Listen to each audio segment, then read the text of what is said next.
¿Cómo está? Muy buenos días. Buenos días, Rodolfo. ¿Cómo está? Qué Encantado gusto, de estar con doctor. usted. Sin ánimo de molestarlo, quería una apreciación suya, en principio, sobre el caso de Jennifer Paredes, que claro, ayer se dijo que se había ido a Colombia y de ahí a Europa. Bueno, ya ella hoy día está ante la Fiscalía respondiendo. Yo creo, yo no soy abogado, usted sí lo es, yo creo que su situación legal es bien complicada, sobre todo, además, por las últimas declaraciones que el fin de semana dio el empresario con el que ella estuvo el día que todos hemos visto a través del video, se presentó ante una comunidad campesina con chaleco de la empresa, pero quien no sabía, y además la presentaron así, era la hija del presidente de la República, hija no biológica y hermana de la primera dama. ¿Cómo ve usted, desde el punto de vista legal, la situación de esta señorita Jennifer Paredes? Sí, pues efectivamente, como usted dice, día a día la Fiscalía, a medida que va avanzando en las investigaciones, va acumulando más indicios que probablemente en unos meses va a ayudar a la Fiscalía a corroborar su tesis incriminatoria, que en este caso implica que esta señorita habría pues realizado actos de corrupción que probablemente en este momento todavía no estén del todo configurados, todavía específicos, pero poco a poco pues se van acumulando indicios como el propio dato de ser familiar del presidente, el indicio de haber vivido en el palacio, en el despacho presidencial, el hecho de haber recibido a estas personas que tenían contratos con el Estado, el haber estado en Cajamarca ofreciendo estas obras, haber tenido diversas reuniones con estos personajes y finalmente el hecho ya comprobado que estas personas con las que esta señora se ha reunido han logrado adjudicarse contratos con el Estado. Entonces, lo que vamos a ver y lo que estamos viendo poco a poco es un cúmulo de evidencia que la Fiscalía va a ir utilizando en los siguientes meses probablemente para ir reafirmando su tesis incriminatoria y eventualmente llevar adelante o solicitar al juez medidas restrictivas de la libertad en contra de esta persona, ¿no? Que es lo más probable que va a ocurrir en los próximos meses. O sea, estamos hablando de la posibilidad de una detención preliminar o preventiva, ¿verdad? Sí, es probable que en los siguientes meses, yo diría que la Fiscalía va a pedir, no necesariamente una prisión preliminar, pero probablemente alguna medida restrictiva a la libertad, como el impedimento de salir del país, reglas de comparecencia, cauciones, ¿no? Cosas que ya en el ámbito del sistema anticorrupción es usual que los fiscales pidan este tipo de medidas al juez para asegurar la presencia de los denunciados al proceso penal y evitar justamente la fuga que hemos estado viendo en los últimos meses, ¿no? Muy bien. De otros personajes. Correcto. Ahora vayamos al caso de Samir Villaverde. Su situación, lógicamente, es totalmente distinta. Él es aspirante a colaborador eficaz. En este momento está ante la Fiscalía, respondiendo, me parece, que por el tema de los ascensos irregulares en la Fuerza Armada. ¿Cómo aprecia usted la situación legal de Samir Villaverde, al margen de las críticas que está recibiendo últimamente, para sorpresa mía, incluso de Willax, porque él dijo que cuando ya recuperara la libertad iba a dar detalles, pruebas, evidencias de la responsabilidad del presidente, lo que aparentemente no está ocurriendo? Pero, digo, al margen de eso, ¿cuál es la situación legal de Samir Villaverde? Claro, a ver, un paréntesis justamente inicial, me parece que justamente esta corriente de opinión que se ha generado en la sociedad tiene que ver justamente con las expectativas que muchas personas tenían en lo que el señor iba a brindar a los medios de comunicación, según lo que él manifestó a través de su abogado antes de que saliera de prisión, ¿no? Pero hay que tener en cuenta que, claro, todo lo que una persona que está sometida a colaboración eficaz aporta a la investigación no lo va a publicitar obviamente en los medios de comunicación, ¿no? Sino que toda la información la ofrece, la entrega al despacho fiscal en un cuaderno reservado. Entonces, claro, lo que todavía no sabemos con precisión, porque, digamos, esta información está justamente en poder del Ministerio Público, está de manera reservada en un cuaderno, es justamente saber exactamente qué información es la que el señor Samir Villaverde ha entregado. Y eso lo vamos a ir conociendo a medida que las investigaciones avancen y a partir de cuando la Fiscalía utilice esa información para continuar llevando a cabo actos de investigación o incluso solicitar al juez, al juzgado de investigación preparatoria, medidas limitativas de derecho de otros imputados, ¿no? Entonces, haciendo un paréntesis respecto de eso, que es muy difícil, digamos, de esta información que es muy difícil acceder, yo diría que, bueno, el señor Villaverde ha seguido los procedimientos correspondientes donde corresponde, esto es ante el Ministerio Público, y será ante el Ministerio Público donde se corroboren o no cada una de las afirmaciones que el señor ha venido brindando ya en el procedimiento especial de colaboración eficaz, ¿no? Yo diría que todavía mi opinión es, digamos, muy conservadora en ese sentido, porque todavía no hay forma de verificar, ¿no?, qué tipo de información, la calidad de la información que ha presentado el señor Samir Villaverde, ¿no? Porque hasta el momento lo único que se ha filtrado a los medios de comunicación son actas de audios, ¿no?, supuestamente, claro, que transcriben una serie de conversaciones, pero más allá de eso no sabemos exactamente cuál es el contenido real, ¿no? Muy bien, yo sé que usted no tiene una bola de cristal, pero sí tiene análisis jurídico, y entonces yo le quería preguntar, con el ánimo de que especule un poco en base a su experiencia, ¿qué habría motivado que le abran las puertas de la prisión a Samir Villaverde? ¿Por qué le habrían dado la libertad? Ahora entiendo que él todavía no es un colaborador eficaz, sino un aspirante. Ya, sí, a ver, definitivamente lo que ha quedado claro hasta el momento es que el señor Villaverde es un colaborador eficaz o aspirante a colaborador eficaz. El tema nominal de la expresión colaborador o aspirante es un dato muy, digamos, debatido en la doctrina procesal penal, porque la ley efectivamente no habla de aspirantes a colaboradores, ¿no? La ley habla de colaboradores, pero la Corte Suprema sí admite la posibilidad de que una persona que todavía no consigue una sentencia como colaborador sea denominada aspirante a colaborador. Entonces, más allá de las expresiones, lo cierto es que en el caso del señor Villaverde lo que ha ocurrido es que el señor se ha sometido a un proceso de colaboración eficaz, por lo menos desde el mes de febrero de este año, ¿no? Ha brindado información, y esta información efectivamente sí ha sido corroborada por la Fiscalía. Ya ha sido mucha la información que ha presentado el señor Villaverde, ha sido presentada por la Fiscalía, y lo que ha trascendido en los medios de comunicación es más bien que el abogado del señor Villaverde, en base a esta colaboración que ha venido brindando, ha pedido al juez de la investigación preparatoria que, digamos, se modifique, ¿no?, la prisión preventiva que el señor venía cumpliendo en un penal, porque justamente venía colaborando con la justicia. Y hasta donde se ha sabido, la fiscal Cece Narro en esa audiencia no ha mostrado oposición respecto a esa modificación de la situación procesal del señor Villaverde, y ha estado de acuerdo con que el señor salga de la cárcel. Entonces, claro, aquí la pregunta es, si la fiscal ha estado de acuerdo con el hecho de que el señor Villaverde, conforme lo pidió su abogado, salga de la cárcel y no muestra oposición, es porque es probable que ha logrado corroborar mucha de la información que el señor Villaverde ha brindado, porque de otra manera yo le aseguro,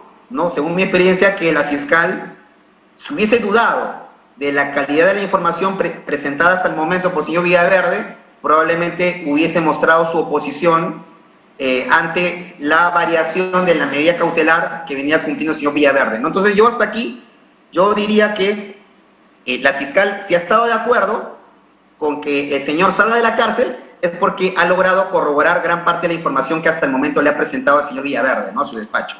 Claro, la suya es una opinión de buena fe, por supuesto. Yo también me adhiero a esa opinión. Claro, usted es el hombre de derecho. Lo que pasa es que hay algunos antecedentes que no hablan bien del vínculo, no sé si cabe decir vínculo, de Samir Villaverde con la justicia, porque como usted sabe, en el año 1999 lo sentencian a 10 años de cárcel y salen 2. Después me parece que en el 2004 lo sentencian a 4 años de prisión y salen 1. Entonces, no sé, pues a veces en el Perú se ven tantas cosas, doctor.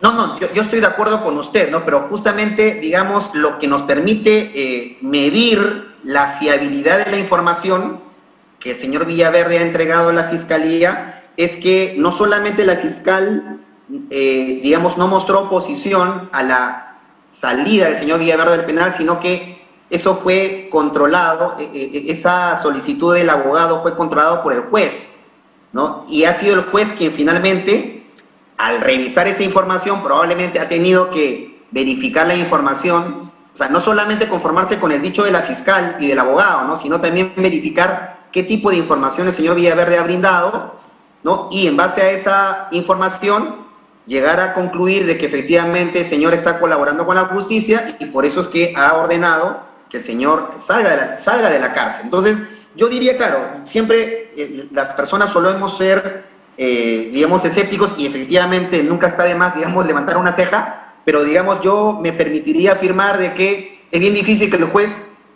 si no ha visto esta información, por lo menos parcialmente, haya estado de acuerdo en otorgarle la libertad al señor Villaverde, ¿no? Muy bien. Doctor, brevísimamente, por favor, una pausa, chiquita nada más, y después regresamos para hablar del tema del ministro de la Producción. Regresamos en unos momentos.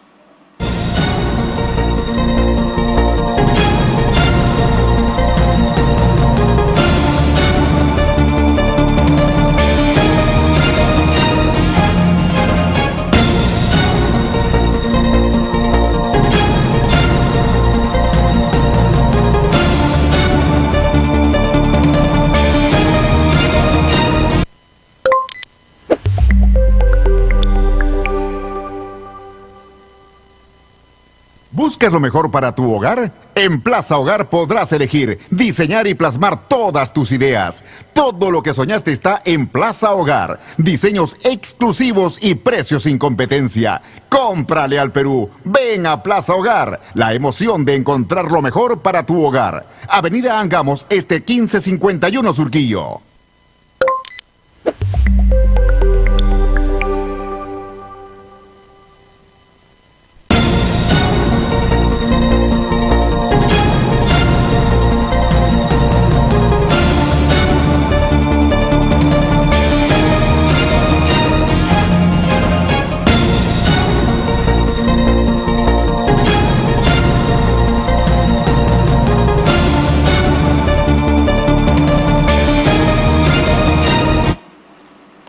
Muy bien, seguimos aquí en Nativa Nos Conecta, esto es Pulso Informativo, estamos conversando con el doctor Guillermo Astudillo, abogado penalista, y justo le decíamos a él antes de la pausa que queríamos hablar sobre el ministro de la Producción.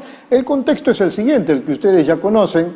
En el Ministerio de Defensa habían contratado al sobrino del ministro.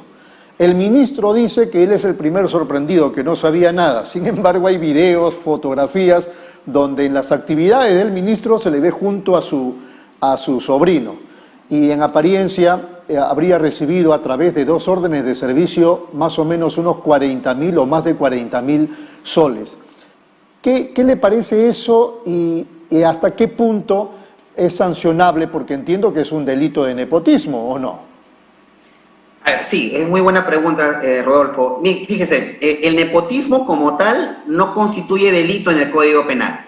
Desde hace muchísimos años hay proyectos de ley que justamente pretenden criminalizar el nepotismo. ¿El nepotismo qué es? El nepotismo es una prohibición establecida en una ley administrativa que dispone que ningún funcionario público puede contratar a un familiar cercano, a un familiar directo, ya sea por afinidad o por consanguinidad.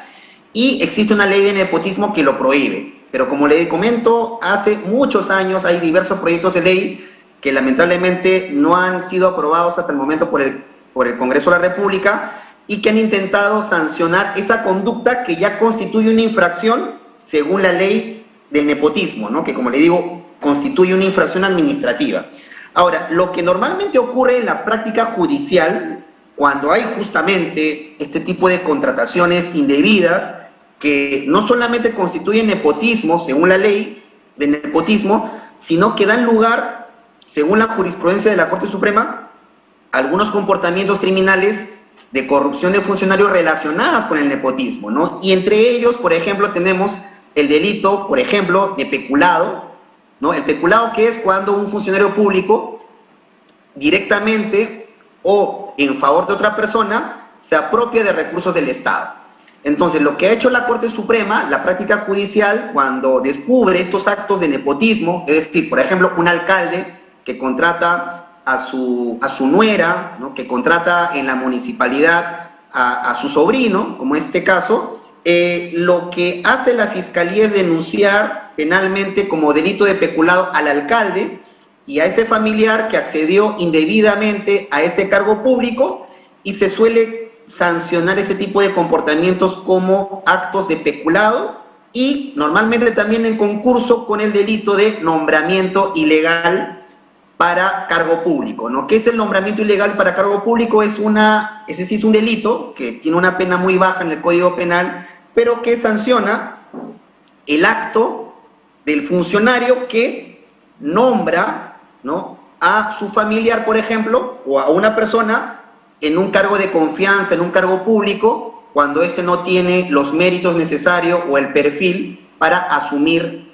esa función pública, ¿no? Entonces, esos son los dos delitos que se suelen sancionar en la práctica de nuestros tribunales: peculado y, por otro lado, nombramiento ilegal para el ejercicio del cargo público. Muy bien, la doctora Patricia Benavides, fiscal de la Nación, esta mañana ha anunciado que ha iniciado una investigación preliminar justamente sobre este tema al ministro de la Producción. Claro, entiendo que lo hace ella misma porque es ministro en la actualidad el señor, pero digamos, debe ser por peculado, ¿verdad? Es un delito y mi pregunta era, ¿cuánto de sanción? O sea, si tuviera que aplicársele la máxima pena, ¿de cuánto estamos hablando, doctora Astudillo? Sí, mire, el delito básico, en su forma básica, el peculado, bueno, tiene bastantes penas dependiendo de la gravedad, pero estamos hablando que este delito por lo menos se sanciona con una pena mínima de 6 años y puede ser incluso hasta una pena de 15 años,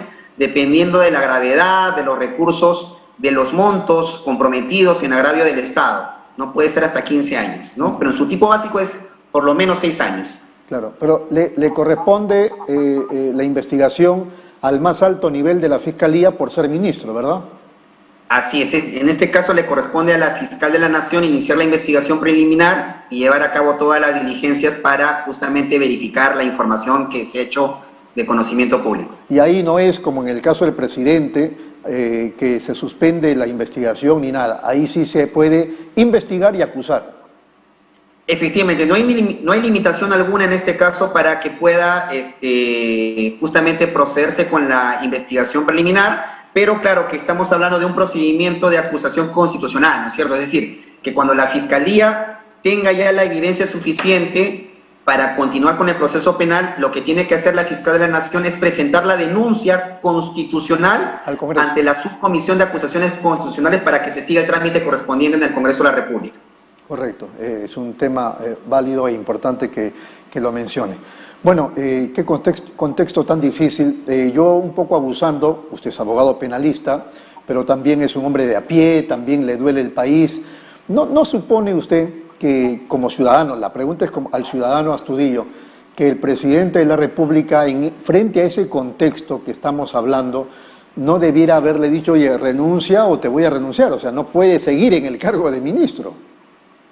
Efectivamente, ¿no? Porque claro, cuando normalmente una persona es sorprendida en ese tipo de actividades o de actos, lo lógico hubiese sido, para cualquier persona creo que tiene, ¿no?, una experiencia viendo cómo se han comportado anteriores presidentes de la República o algunos ministros de Estado ante escándalos de esa naturaleza, es que el presidente de la República le pide inmediatamente la renuncia, ¿no?, al ministro. Y en este caso vemos, como lo hemos venido escuchando o apreciando en los últimos meses, que el presidente de la República no tiene poder de reacción y no le pide a su ministro que dé un paso al costado, ¿no? Lo que justamente aumenta la especulación de varios sectores de la sociedad en que pues tenemos un presidente de la República que no es líder, que no está en capacidad de pedirle a ninguno de sus cercanos colaboradores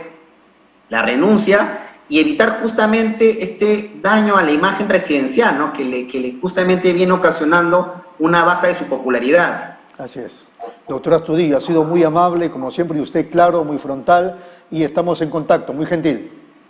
Muchas gracias a usted por la invitación. Gracias. Muy amable, al doctor Astudillo, al doctor Guillermo Astudillo.